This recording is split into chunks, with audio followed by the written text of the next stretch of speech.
What's going on, guys? Sean here, coming at y'all with a quick little video. Due to some uploading issues, I declare oopsie daisies, we'll just say.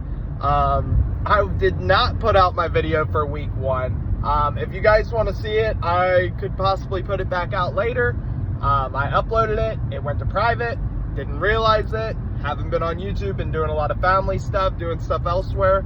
Got on to check my video and get ready to do my Atlanta Falcons preview video and realized it has been on private all week. I don't even know if there's a point in releasing it anymore. So with that being said, let's get into this week's video. Great start to the season, guys. As usual, you know what to expect here. I love y'all. Let's get right into things. First things first, Eagles news. A.J. Brown is out this week. With the way the Falcons looked last week, I'm not too worried about it. But at the same time, the Browns looked pretty bad last week, came back this week. Didn't look like superstars, but looked a hell of a lot better than they did last week. Dallas looked great last week, came out, played like shit this week. So what I'm trying to say is it's the NFL and you never know what's going to happen. A.J. Brown being out is a real hit to this team. He is your number one wide receiver. Yes, Smitty is 1B, but we all know how we looked before AJ got here. Obviously we didn't have Saquon then. Maybe didn't have the O-line we have, the depth we have, the defense we have. But you still have to worry about these things. You lost your number one wide receiver. So it's something that you're going to have to pay attention to this week. Obviously, A.J. Terrell, best corner for the Falcons, is more than likely going to be following Smitty around or at least locking down that side of the field. You're going to be expecting Jahan Dotson, the one we got from the Reds. Can't say that anymore. The one we got from the Commanders. We're going to be expecting him to step up this week, which he's still new into the playbook, so I wouldn't expect too much. I would expect him to be used as a diversion, deep threat, a way to open up Smitty, Goddard, guys underneath. The guy I actually am looking at this week is going to be Paris Campbell. With us all through training camp, looked like he was going to be the number 3 and then gets cut and pushed back to the practice squad. I think it boils down to a target issue with Paris Campbell. I don't think that it was ever about him not being good enough to make the team. I think that we just knew his targets were going to be so low that we kind of had to keep Johnny Wilson, and we had to kind of shelf the 4th round pick that we got on IR for a little while. I think it was also the fact that Dotson was available for cheap. That played a part in it as well. So I never had too much of a doubt in Paris Campbell. But he'll be the guy that you'll be looking at as the number 2 this week. As funny as that is, it's weird for a guy to come up from the practice squad and, skip all the way ahead, Covey, Dotson, all these other guys we got on the team, and go straight to number 2. But in reality, with his experience throughout camp and throughout everything, it's just the smartest way to go this week. So I expect Smitty to have a big game. I expect us to run the ball 30 times. I think there's no reason not to just continue to run the ball. Atlanta did look pretty good against the run. Not great, but they have Grady Jarrett. They got Matthew Judon from the Patriots, who still got some juice left in him. Half a sack last week.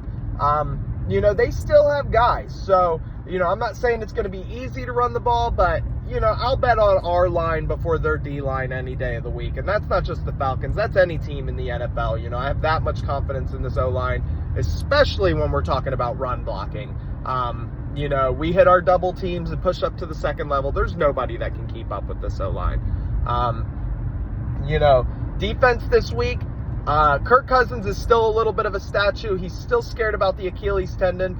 Not a surprise. You kind of expect it, no matter how much a quarterback says, I'm not worried about it. He'll come out and he'll say this week, I got hit a couple times and now I'm feeling better and it really held up to the first test, so I feel like I can start being myself. Not bullshit. He is going to be lacking for a couple weeks, maybe a month or 2. It's going to take Atlanta some time to get going. They do have Bijan Robinson. I expect all hands on deck to stop him. They have Drake London. Haven't seen too much from him. I know he's pretty good, but, we'll see. Kyle Pitts, another one, easy, wide open touchdown last week. But otherwise, doesn't really look like a guy that we have to over concern ourselves with or anything like that. This is really a game that I just think we should go out and win. I think we need to go out and we need to control the clock. We need to run the ball, play solid defense, hold them to field goals instead of touchdowns. Maybe an opportunistic turnover somewhere, maybe a fumble, maybe an interception.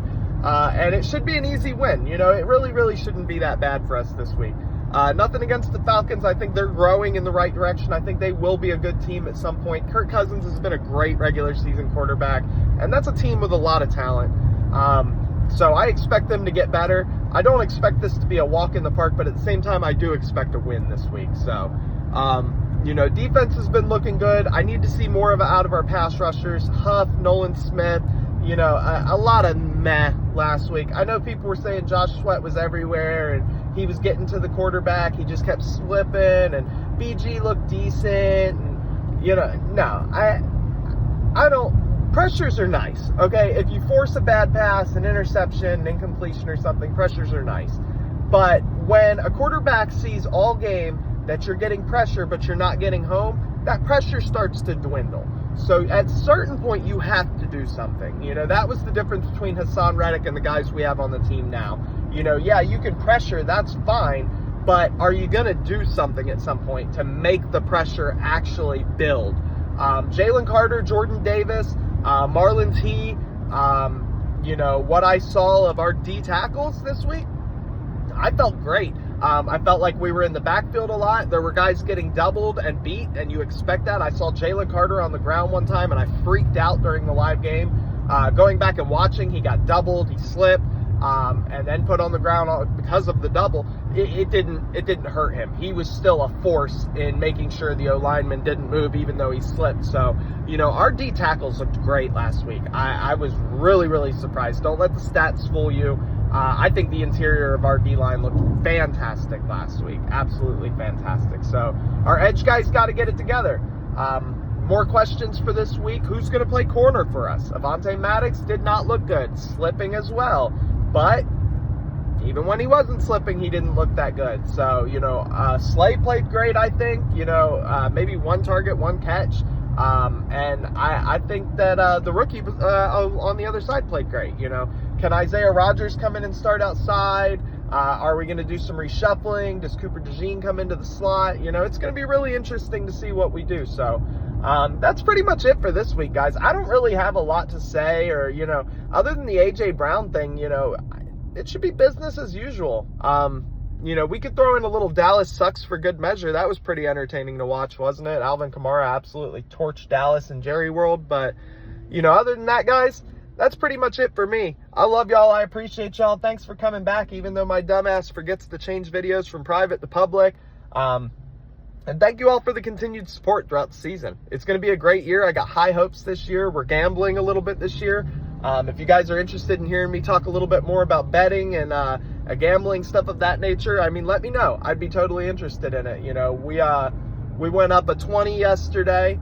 We're just doing simple little dollar bets, small time stuff, but just having fun with it, just adding a little something to the game, that wasn't there previously with gambling, So obviously gamble responsibly. It's not for everybody. If you guys don't care what I have to say about it, then that's absolutely fine. Otherwise, I will see you guys after this game for a recap. We'll talk about how things went, and hopefully be talking about the Birds being 2-0 heading to New Orleans.